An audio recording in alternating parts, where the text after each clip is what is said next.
রংপুরের মিঠাপুকুরে সেপটিক ট্যাঙ্কে পড়ে মা ছেলে সহ ৩ জনের মৃত্যু হয়েছে। সকাল 6:45টার দিকে এই দুর্ঘটনা ঘটে। স্থানীয়রা জানান, সকালে দেলোয়ারা বেগম নামে এক নারী কচু শাক তুলতে গিয়ে সেপটিক ট্যাঙ্ক ভেঙে পড়ে যায়।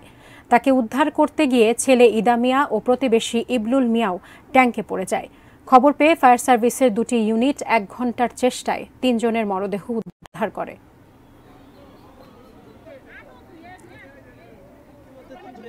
মৃত্যু ফায়ার সার্ভিস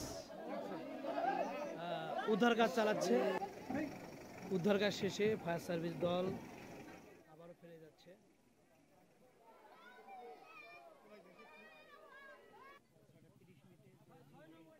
ফায়ার সার্ভিস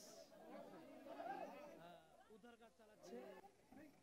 উদ্ধার কাজ শেষে ফায়ার সার্ভিস দল আবারও ফিরে যাচ্ছে।